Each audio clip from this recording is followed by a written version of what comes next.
you won't get going. You know there's only one trick that's gonna do it for you. I can't hear you.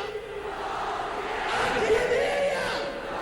Hola, bienvenidos a este primer video del libro Kissing Chile. Yo soy Gustavo Serrano, el director de orquesta, entre comillas, de este proyecto, y la idea de estos videos es poder ir conversando con distintos amigos quiseros de las diversas temáticas que vamos a estar tocando en el libro. En esta primera edición, que está dirigida y coordinada por el productor gráfico y editor en muchos aspectos del libro, mi gran amigo Job, tengo el agrado de compartir con 4 grandes amigos, todos quiseros de la vieja escuela y además parte de Los Fioneteros, que es un tremendo grupo de amistad. Así que los voy a presentar uno a uno. El primero es don Paul Condon. Tenemos también a Pablo Fuentes. Tenemos a Oscar Campos y al gran Fernando Mujica, que nos acompañan hoy día para hablar de un tema que seguramente va a traer más de algún recuerdo, que es Kiss en los 70 en Chile.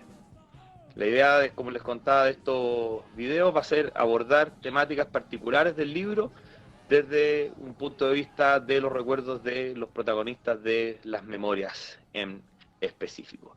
Así que la primera pregunta es, obviamente, ¿cómo conocieron a Kiss en los 70? Porque acá tenemos la gracia de contar con puros quiseros de los 70, de la vieja escuela. Así que cuéntenos, chiquillos, cómo fue que conocieron a Kiss, cómo llegó a sus vidas esta maravillosa banda. Paul, parte tú. Vamos. A ver, yo me enteré de una manera bien especial, porque mi papá, dentro de varios negocios que tuvo tienda, tuvo restaurante, tuvo una tienda de línea blanca, un montón de cosas, y durante mucho tiempo tuvo una tienda de discos. Y en un verano yo trabajé en la tienda, ganaba unas lucas para irme, año 76, estaba chico yo todavía. Yo soy del 63, así tenía preadolescente. Y dentro de las cosas que de repente veo que llegan de los distribuidores, están ordenando, qué sé yo, las típicas gavetas, los discos, veo la carátula del Kiss Alive, ¿no? Que en realidad en Chile, como todos sabemos, era el Alive 2. Y no podía creer esta weá. Yo escuchaba Creedence, escuchaba Deep Purple, siempre más en la onda rock, y veo esta carátula y digo, esta weá, ¿qué es esta weá de gringos huevones? Y como las weás que están haciendo, o sea, no lo puedo creer. Y esa fue, pero quedé muy metido. No sé, esta cuestión hay que escucharla, porque no puede ser que estos weones turistas ni se vean así, y hay que cachar qué música es, po. Hasta que un amigo del colegio, de mi curso, compró el disco. Unos días después, lo compró de mono, porque también le pareció muy raro. Y fuimos por su casa, tenía un rico libro, qué sé yo, lo puso y caí, y el resto es historia. Y me acuerdo que se lo pedí ese día, me lo voy a ir para mi casa, bueno, tengo que seguir escuchándolo. Y me lo llevé, bueno, en la tarde, esto fue un fin de semana. Y lo seguí escuchando, no me acuerdo cuántas veces, bueno, así una cuestión impresionante. Y la canción que me enganchó así como que esta, bueno, ya no puede ser, es Got to Choose. O sea, para mí esto fue, que no es mi canción preferida de Kiss, es una de mis preferidas, pero no es la más preferida. Pero esa fue la que no, esto ya es impresionante. Y cuando tu amigo te pasó ese disco, ¿ya estaban editadas las dos partes de Alive o teníais solo una? Porque Got to Choose, si no me falla la memoria, está en el primer disco, ¿no? Estaban las dos partes ya editadas, exactamente. ¿Y te llevaste las dos a la casa? Las dos a la casa. ¿Tú nunca tuviste la confusión de que la Live partía con Watching You? No me acuerdo haber tenido esa confusión, porque, o sea, no sabíamos nadie sabía que era Alive. Cachábamos que era Alive 1 y Alive 2, pero cuando escuchábamos el 2, entendíamos que había un presentador, y no, en esta buena parte aquí, ¿no? Es como raro que, ¿por qué el 1? O sea, uno intuía que había algo raro, pero, o sea, uno, ¿cómo se va a equivocar la casa discográfica? Como, no entiendo, eso no sucede, ¿no? Y efectivamente, pero al escucharlo, uno dice, no, esto está malo, no puede ser. Esa fue la instancia, o sea, yo creo que me enteré tempranamente porque lo vi en la disquería de mi hijo. Perfecto. Oye, ¿y tú, Pablo, cómo fue que los conociste? Porque tú, aparte, vivías en Viña del Mar, ¿no es cierto?, en esa época. Sí, así es. Bueno, yo toda mi infancia, hola a todos, toda mi infancia la viví en Viña del Mar. Y para mí, mismo año que Paul, corrí el año 76, yo tenía 10 años, y resulta que mi hermano mayor, que tiene 6 años más que yo, tenía un amigo que eran su yunta, Iván Toledo, y que su papá era marino. Entonces su papá hizo un viaje hacia el exterior y, y de vuelta le trae de regalo un equipo 3 en 1 para Iván, para su pieza, y le trae una serie de discos. Que venían distintos tipos de discos, todos de rock, o de la época, digamos, no sé, Electric Light, venía algunas cosas de Elton John, que era fanático Iván de Elton John, y entre medio venía efectivamente Alive. Y yo siempre iba a la casa de Iván, como cabro chico, digamos, tratando de imitar un poco lo que hacían mi hermano y su amigo. Siempre iba a escuchar música a la casa de Iván.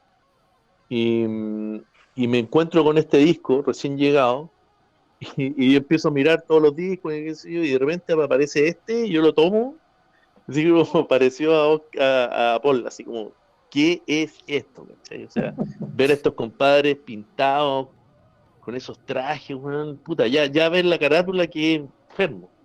Y el Gateful era un disco norteamericano, un gringo, y lo abro, weón, y weón, quiero escuchar esta weá. Entonces, lo pusimos, inmediatamente grabamos, inmediatamente un cassette al 3 en 1, grabación, y la aguja, compadre. Increíblemente me pasó, a pesar de que era un disco gringo, y que yo es muy entretenida esta cuestión, porque el disco que venía en el lado 1, ¿cierto? Donde está la carátula, era el disco 2. Entonces, para mí, al igual que para los chilenos, digamos, que escuchaban el disco del Alive separado, para mí siempre el Alive partió con Watching You. Tu cassette partía con Watching Mi You. cassette partía con Watching You, entonces yo ponía play y partía Watching You. Y ese era para mí el primer tema. Y bueno, de ahí en adelante, como bien dice Paul, fue de escucharlo, y tengo ese cassette grabado, lo tengo guardado, bajo 7 llaves, y es mi primer ítem no oficial de la banda. Y de ahí en adelante todo lo que fue apareciendo, que era muy poco, fue increíble. O sea, me voló la cabeza. Nunca más sin Kiss. Eso. ¿Y tú, Oscar, cómo fue tu experiencia también? Porque entiendo que es un par de años después que la que nos cuenta Paul y Pablo. Sí, eso es justamente, bueno, saludo a todos los quiseros que están mirando. Y estaba tratando un poco de rebobinar un poco la cinta, y los recuerdos llegan más o menos, tiene que ser como el año 77, pero básicamente por imágenes de la televisión. Antes que haberlos visto en Midnight Special, como muchos, yo los vi en el Gira Girasol, que era un programa que me acuerdo, parece que estaba en el 7, Canal 7, y que lo animaba María Olga Fernández, y tenía una introducción bien especial que yo no tenía idea quién era, digamos, pero después supe que era una mezcla de un disco de Led Zeppelin, de Moby Dick, y el solo de 100.000 años. Entonces tenía un enganche súper, pero me gustaba, digamos, pero en este programa fueron las primeras imágenes que vi de Kiss, y la verdad es que no tuve acceso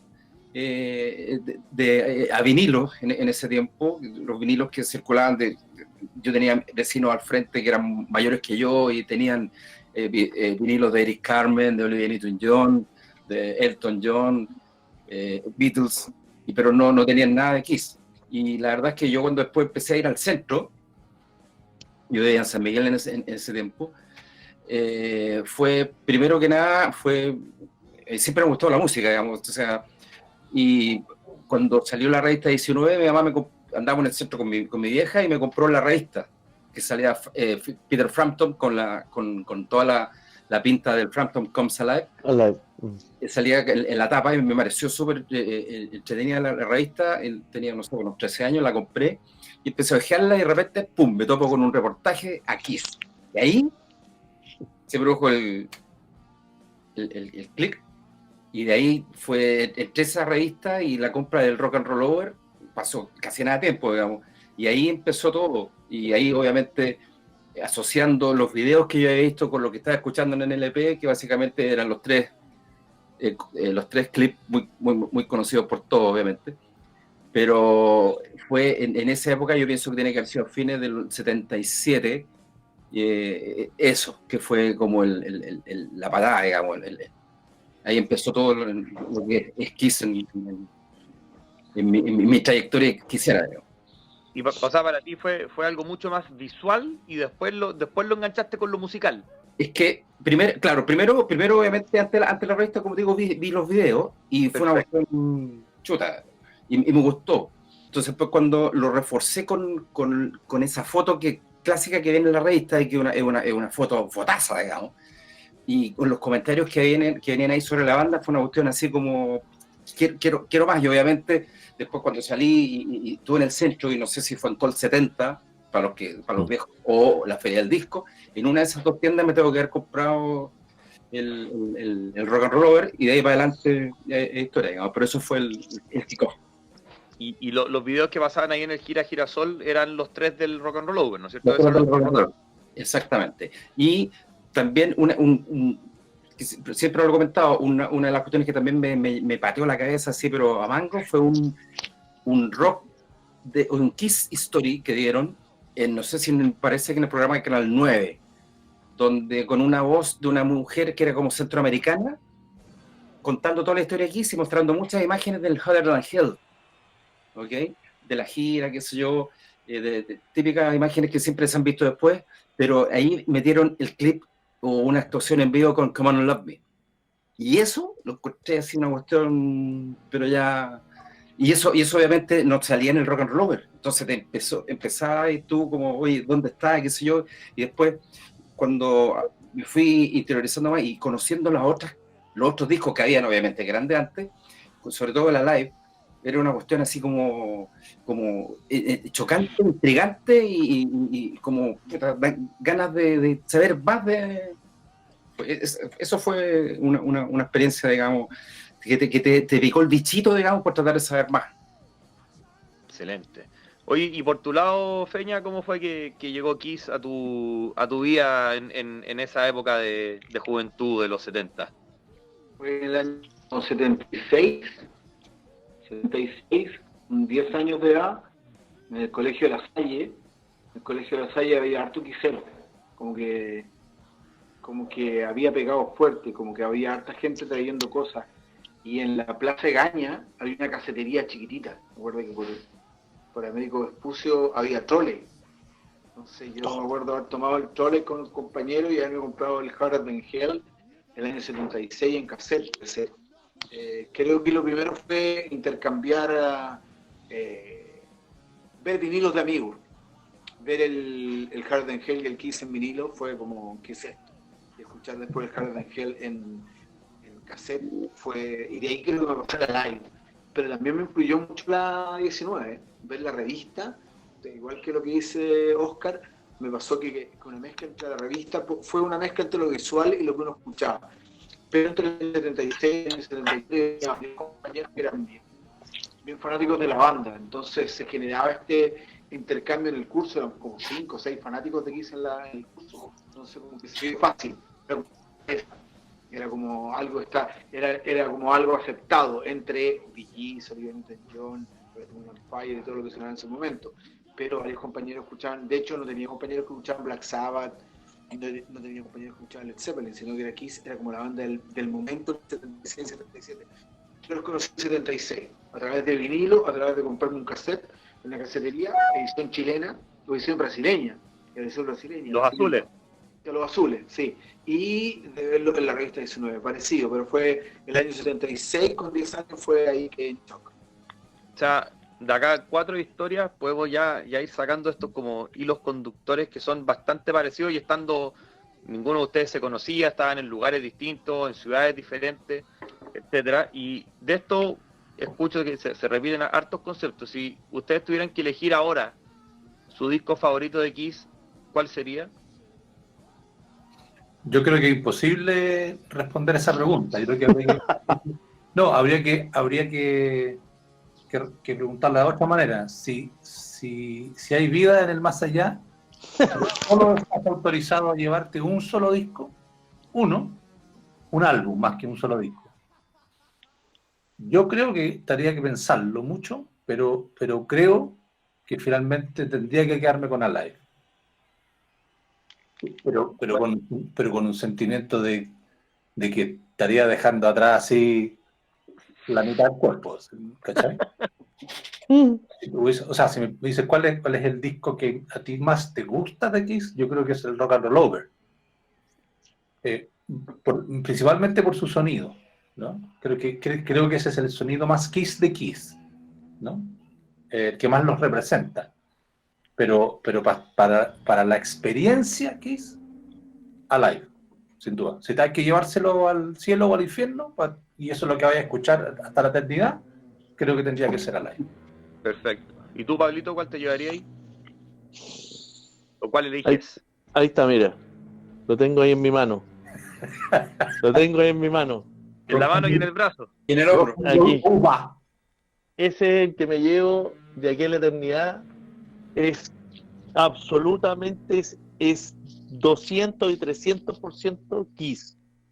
No tengo ninguna duda. A pesar de que lo conocí con Alive, y Alive te vuela la cabeza, o sea, qué tremendo disco, weón. Qué tremendo disco Alive. Si no, yo no sé si me hubiera enganchado con otro disco. Alive fue el inicio, pero lejos mi disco favorito, de inicio a fin, sin sacarle ni ponerle nada, es Rock and Roll Over. Rock and Roll Over, sí. Absolutamente. Coincidimos. Ni una duda. Coincidimos. Perfecto. 2-0, digamos. A pesar de que Paul es 2-0, paréntesis 1. Pero también dijiste que el disco más Kiss de Kiss es Rock and Roll Over, así que está bien. ¿Y tú, Oscar? También. También. No, ninguna duda tampoco. Sobre todo en lo que significó, ¿cachai? En lo que te cuando lo escucháis, y sobre todo, no sé, Love About Leave, la empezada esa cuestión es una cuestión que es otra cosa.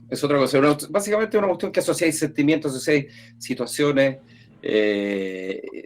años de cuando lo escuchaste, muchas rememoranzas, ¿cachai? Entonces, muchos recuerdos, eso. La gran ausente en vivo. Exactamente. Y coincido también es que debe ser uno de los sonidos quiseros más quiseros, digamos. Sin duda. Sin lugar a dudas. ¿Y tú, Feña? Sí mismo, Rock and Roll Over todavía. 4-0. Mira que... O sea, tu respuesta, Fernando, era sabida. Pues ya El disco que más me ha gustado de ellos por el sonido, por las canciones, por lo apretadito, cómo tocan, cómo está armado. El que más me gusta por lejos es Rock and Roll Over. O sea, como decía Paul, es difícil pensar en sacar canciones del Dress to Kill, que para mí también es un gran álbum, o la mezcla entre Love Gun y Destroyer, pero si tengo que pensar en un disco que es un todo, que es como parte de esa magia, esa fantasía, y que además que es como un cómic, todo, Rock and Roll Over por lejos el disco de mi vida. ¿Y usted? Puede ser que el disco que más he escuchado en la vida. Yo creo que ese nivel, muy bien. Sí, pues Bien. seguramente. ¿Y ustedes creen que, perdón, Paul, creen que haber visto o que Rock and Roll Over haya estado acompañado de esos 3 videos en particular, como que incide en su decisión de tomar? Porque, por ejemplo, siempre es muy común escuchar a varios de ustedes y a varios otros amigos que son coetáneos hablar de Love and Live, por ejemplo. Y es como si fuera un gran hit de la banda, pero como decía alguno de ustedes hace poco, es un tema que en vivo creo que no sé si alguna vez probablemente lo han tocado, pero casi nunca ha sonado. No, nunca ha sonado. Una vez lo tocaron en vivo. Pero sigamos el mismo orden, me gustó. Dale, Paul. No, yo creo que en el caso como en Kiss hay una anomalía, en el sentido de que todos los grupos tienen un sonido muy característico, ¿no? Uno escucha las guitarras de Queen y sabe inmediatamente, las de Boston y saben, ¿no? Y así, casi todos los grupos eligen un sonido muy particular. Kiss nunca hizo eso, ¿no? Nunca. No hay ningún disco que se parezca al otro en su sonido. Pero probablemente todos, por lo menos aquí los que estamos aquí presentes, si tuviésemos que homologar un sonido igual, elegir un sonido para igualar a todos, sería sin duda Rock and Roll Over, sin duda. No el del Hotter Than Hell. Bajo ninguna circunstancia. Siendo que de mis top 5 es de mis top 140 en sonido. ¿Y tú, Paul, Pablo, creéis también ahí que el video, porque a mí, por lo menos viéndolo desde más lejos, obviamente he visto esos 3 videos, y curiosamente el Rock and Roll Over, de los temas que aporta en vivo, por lo general al repertorio de Kiss, sacándole Calling Dr. Love, no hay mucho más. No, I Want You. Mira, pero en vivo, que se han mantenido durante los años, digamos. No, casi nada. es que para mí, como yo creo que Oscar ahí de alguna manera se manifestó bastante cerca de lo que creo. Lo que pasa es que para mí disco Kiss es cierto Rock and Roll Over. Y si quiero ir al tema Kiss del Rock and Roll Over, porque no está mi tema favorito en Rock and Roll Over, está en el Dress to Kill, para mí Love and Living es así ya full Kiss, absolutamente. O sea, y sí creo que hago el match con el video de haber visto a Gene moviéndose, compadre, con el bajo, saltando, weón, se me paran los pelos. O sea, es fuera de serie. O sea, yo lo veía, compadre, y después mi vieja decía, oye, ¿y Pablo baila? Una vez le preguntaron, ¿y baila? Sí, dijo mi mamá, baila así. Baila así, weón. O sea, weón. O sea, yo estaba todo el rato imitándolos, compadre. Me voló la cabeza. O sea, ver a Gene weón, se agachaba, saltaba, compadre, mostraba las botas, weón. Y sacaba la lengua. Y mientras iba cantando y miraba, weón, y como que amontaba y sacaba la lengua. Yo, weón, así, ¿qué es esto, compadre? Esto la cagó, es lo máximo. Esto es lo máximo, compadre. No hay nada se acerca a esa weá, nada. Después cuando tú ves el tremendo video de Hard Luck Woman con la guitarra doble y con esa cámara súper cerca de ellos, weón, y los veía y ya la raja, así, súper bien. I Want You, weón, con las explosiones, weón, puta, filete. O sea, es un circo, weón, una mezcla de cosas, compadre, que cabro chico de 10, 12 años, sin ningún acceso, compadre, en esa época no había nada, no tenía idea de qué es lo que había, qué es lo que no había. Es decir, lo ves por la tele, son los del disco que tú escuchaste y que te voló la cabeza y empezás a ver los videos y no, o sea, compadre, ¿dónde me puedo ir a tatuar? ¿Dónde me puedo ir a tatuar Kiss? Bueno, no existía. Estaba un disco con 3 videoclips. No, además, sí, así que cerrando, yo creo que es muy probable que esté enganchado mi favoritismo, mi sonido Kiss del Rock and Roll Over con los videos. Es altamente probable. Uh-huh. ¿Y tú, Oscar, qué opináis? También, yo pienso que es una asociación absolutamente, es como que te cierra el círculo. Fue una cuestión que tú lo viste, yo primero vi los videos y fue una cuestión choqueante en términos positivos, digamos, una cuestión que te vuela la cabeza, y sobre todo que tuvieron después sobre todo en los programas de Pirincho tuvieron mucha más rotación, alta rotación, pero de esos 3, obviamente sí rotaba mucho más Love and Living y I Want You. Entonces, uno que de repente tiraban el video de Harlow Woman era como más místico, desde mi punto de vista, y obviamente esos tres videos apoyaban absolutamente lo que uno tenía en sus manos, que era la carátula, digamos, que era increíble, una carátula debe ser de las mejores carátulas de Kiss, para mi gusto. Y el sonido, y lo asociaba y lo enganchaba, y también lo asociaba absolutamente con lo que tú veías en el video, que era una cuestión alucinante. Imagínate con 13, 14 años ver esa cuestión, y o sea, fue una cuestión, y al principio en blanco y negro, ¿cachai? O sea, la tele a color llegó después del Mundial del 78 a Chile, estamos hablando de junio, ¿cachai? Del 78. Entonces, fue una cuestión alucinante, fue una cuestión, yo pienso que si yo me hubiera visto,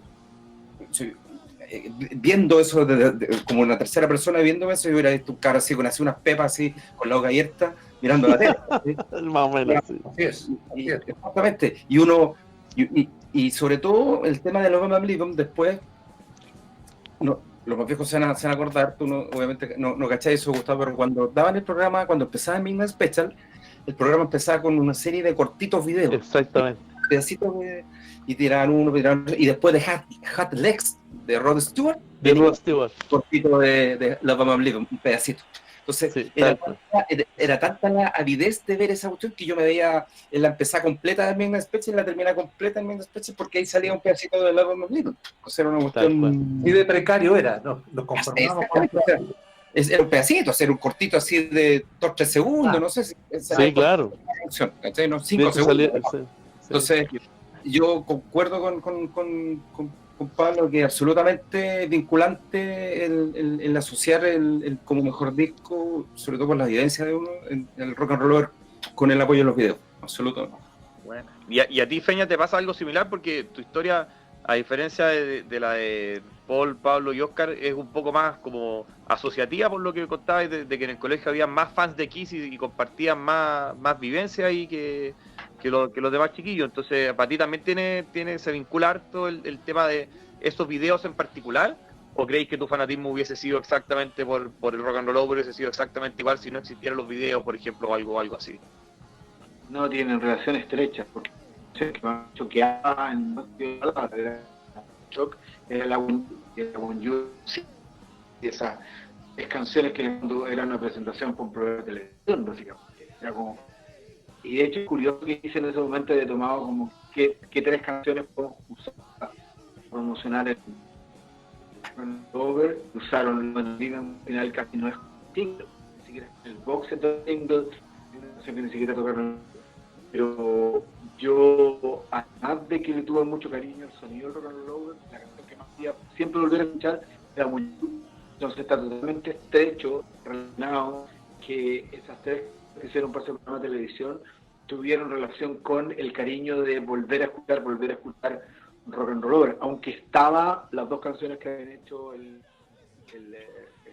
Come On and Love Me y el Rock and Roll Night, que habían hecho en otro programa, que también funcionan como videoclip. De hecho, en el Kiss Story que habían dado en el Canal 9, había mostrado el Come On and Love Me y la firma de autógrafos que se hace afuera, en ese reportaje que hablaba Oscar, y eso también era una relación que uno un poquito de Russell Kidd, era como emular lo impresionante que era verlos y escucharlos, era volver a escucharlos en el disco. Pero yo creo que el favoritismo por rock and roll tiene mucho que ver con el show que se presentaba acá en Chile en formato como videoclip.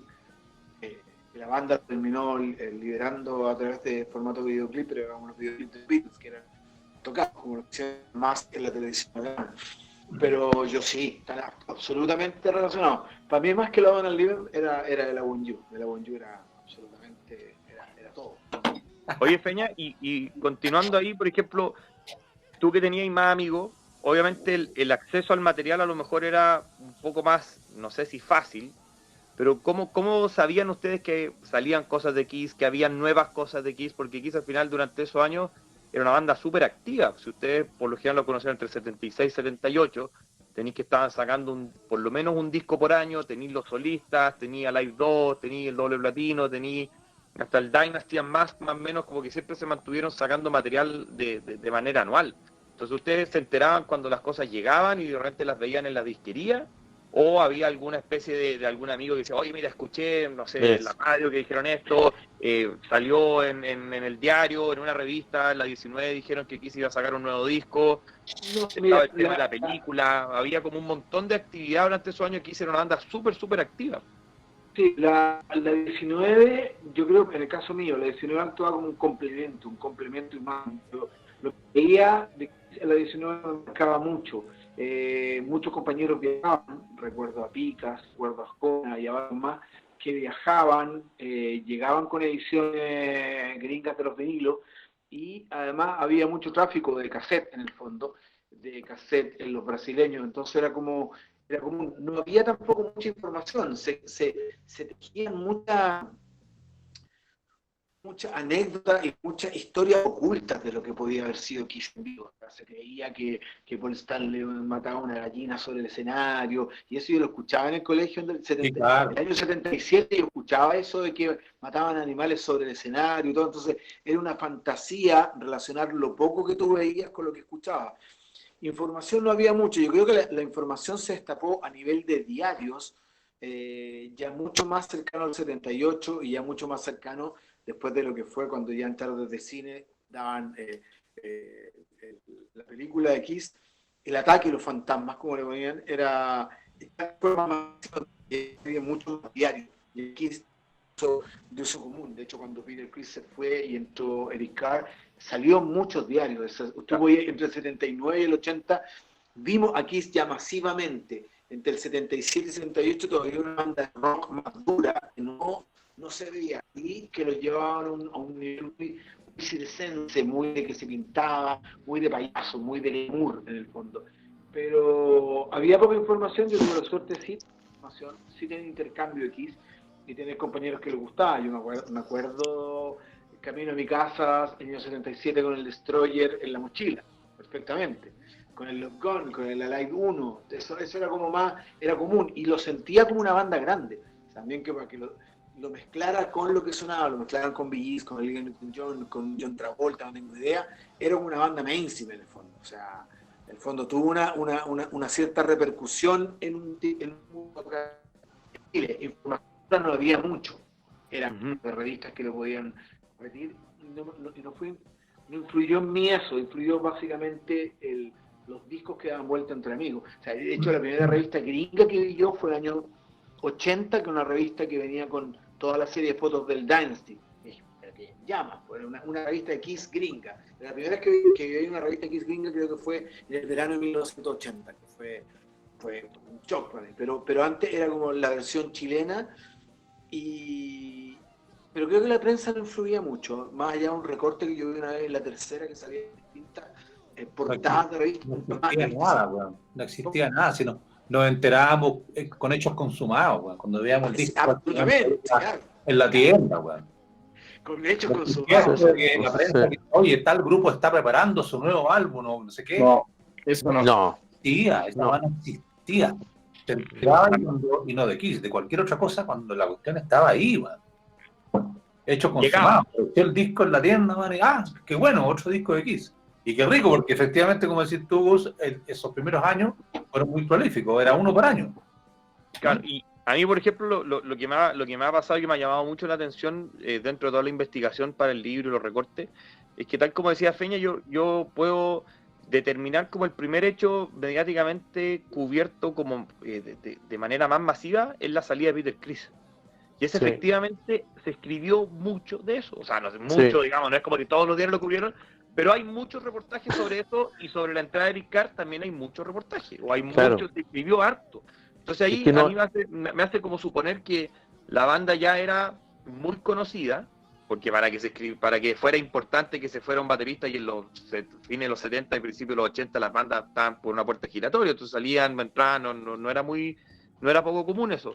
Pero para ustedes, por ejemplo, durante fines de los 70, digamos, si la prensa no era como un aliado de poder encontrar tanto material y no tenían otros amigos quiseros, ustedes solo era, por ejemplo, ver el disco en la tienda y era, salió un nuevo disco de Kiss, y como que iban juntando las cosas en su cabeza, se iban armando como una historia, como una película que se le iban como juntando las piezas de un puzzle. O por otro lado había como alguien que tenía como más conocimiento o como que llevaba la batuta en el caso de ustedes. Dale, Paul. No, en mi caso no, o sea, también en mi curso éramos varios los que ya estábamos condenados a la eternidad con esta cuestión, digamos, ¿no? El hechizo ya está, ¿no? Está inoculado. Pero ninguno tenía acceso a más información. O sea, incluso en el caso de mi papá, que tenía la tienda de discos y sabía cosas, pero sabía también él cuando ya estaban. Digamos, no había esta promoción de los sellos discográficos, de lo que se viene, lo que usted tiene que tener en su tienda, porque esto se va a vender, porque este grupo de bueno, está. No, eso tampoco existía. Entonces, claro, iba ahí haciendo la pega así de uno, llegaba uno y lo veía ahí en la tienda y los síntomas de privación eran inmediatos. Pues. Si no teníamos la luca ahí, todos chicos, todos éramos chicos, no estábamos con la luca ahí al tiro para comprarlo, entonces había que juntar la cuestión y que se yo esperar un buen tiempo. Y los síntomas de privación eran terribles. Hasta que no llegáis a la tienda y te lo lleváis para la casa, tremendo. No había información. Si el común denominador es que no había información de nada. Fíjate, Paul, que te voy a dar una anécdota que ya es tiempo bastante más avanzado, aunque ya había información. Yo recuerdo que en Disco Center, que quedaba en la calle Huérfanos, Disco Center es donde banco ahora en la calle Huérfanos. Oscar se acordaba. En esta galería que había una disquería que se llama Disco Center que tenía un sticker de un osito panda. Yo llego y me encuentro con el Creatures of the Night. Por eso estamos hablando, muy avanzado, Creatures of the Night. Compro los americanos, me vuelvo loco y me vuelvo a Providencia porque me voy a juntar con amigos.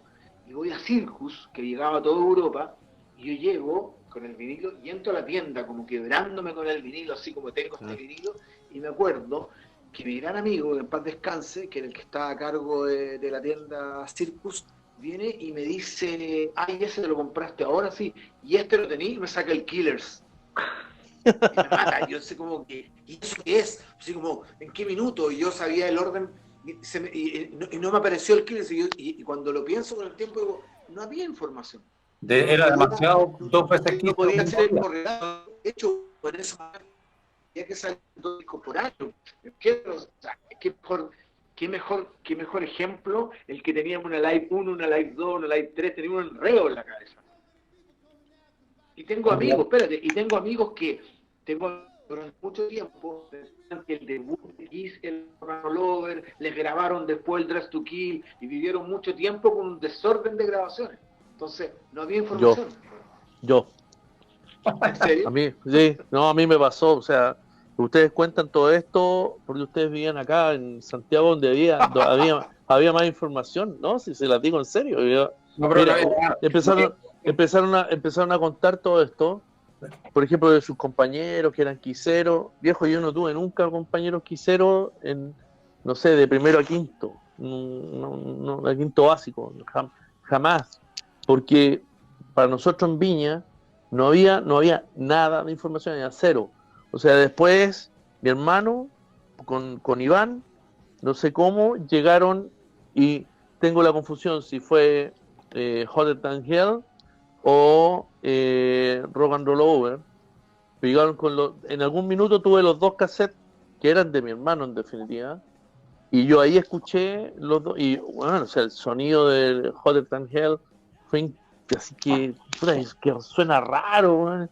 Y yo chico, y yo man, puta la paila, man, decía, güey, esto suena raro, qué raro el sonido, y escuché Rock and Roll Over, pero no me acuerdo cuál fue primero, cuál fue después, pero eran cassettes grabados.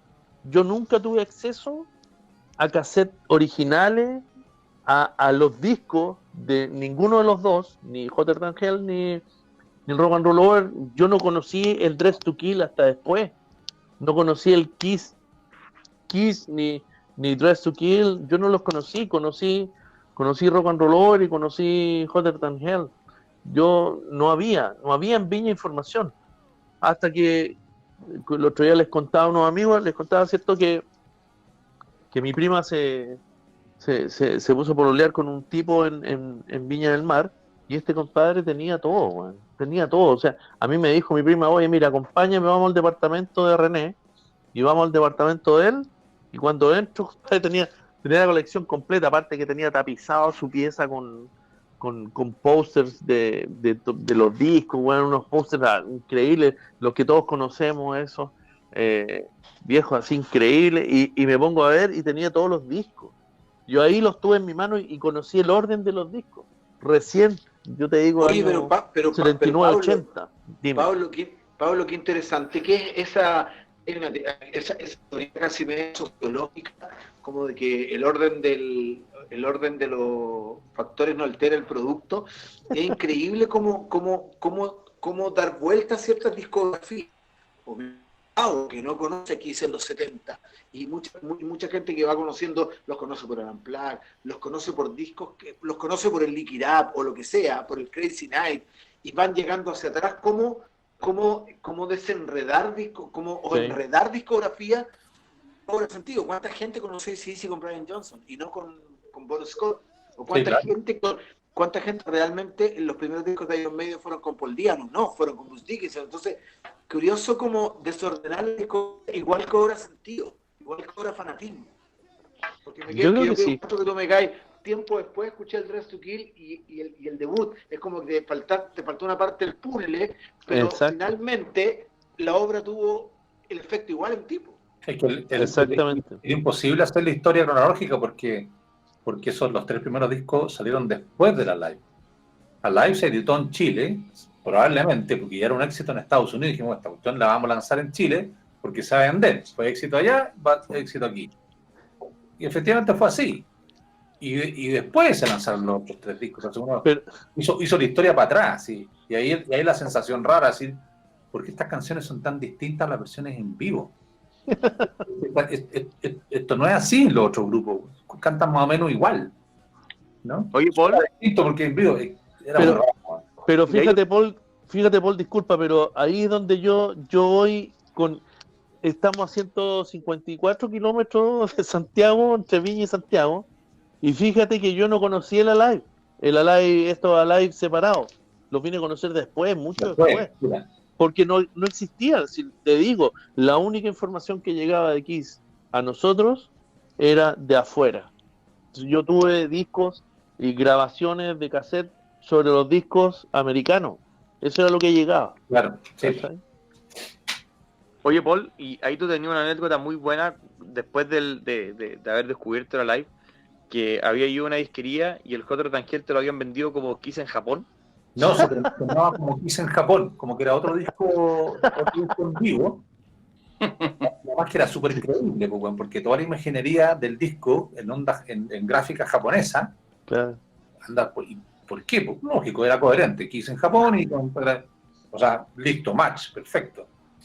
Saco el disco, llego a mi casa, qué sé yo, ping, lo pongo, ping, vinilo, got to choose. ¿Qué está, weón? ¿Por qué a la mitad de la velocidad, weón, de la que yo amé? Sí, gente. Claro. No entiendo. Oye, Y además el sonido, que hasta el día de Oye, hoy Paul, ¿ya a ti te gusta el sonido del Hot? sigan riéndose nomás. En mi gran sueño que alguna vez lo he masterizado como debe Pero ser. yo te puedo prestar, ¿no? La versión que viene en el The Originals, que suena bastante bien, ¿no? Ya, está bien. Así Oye, se promocionaba y como un disco en vivo, efectivamente. Así era la falta de información y la ignorancia.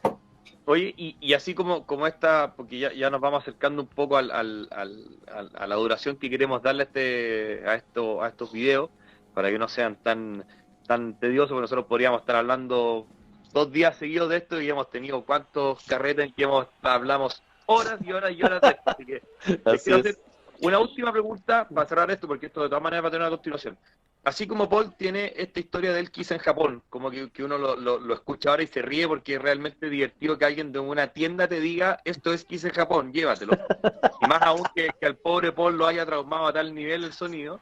¿Cuál, ustedes, Pablo, Oscar y Fernando, cuál dirían ustedes que fue su mayor, como, no sé si ranazo quisero, pero algo que te hayan dicho, mira, esto es esto y era otra cosa nada que ver, relacionado con Kiss? ¿Cuál dirían ustedes? Oscar, ¿cuál dirías tú que fue la que... Yo me acuerdo, Gustavo, que Dale. el otro día, al futuro, como tenía el rock and roll en un mayor, y no había estado un amigo, el debut, el Kiss y el Hard, no se veía nada, con mi hermano jugábamos a hacer el resto del cuerpo de los Kiss. Dibujábamos cómo podía ser el resto del cuerpo, porque era el debut, todo era como lo que se escuchaba. Y cuando ya teníamos como los cuerpos medio pensados, así, súper de Guerra de las Galaxias, por los supermusicales de Monstruo en la Guerra de las Galaxias, ¿te fijas? Y aparece el Dress to Kill, y dije, te broma, nunca pensé que eran así. Pensé, pero ¿cómo se van a vestir de eterno? No me cuadra. Y fue como a los pocos meses me apareció el Destroyer, y fue como ya un poco más cercano que yo pensaba que podía ser. Pero y eso te muestra el precario de la información, o sea, pensar de cómo podrían ser estos tipos que se pintaban la cara, si era puro cómics a la larga. De hecho, yo durante mucho tiempo pensaba que la carátula del Kiss debut era un dibujo, ¿no?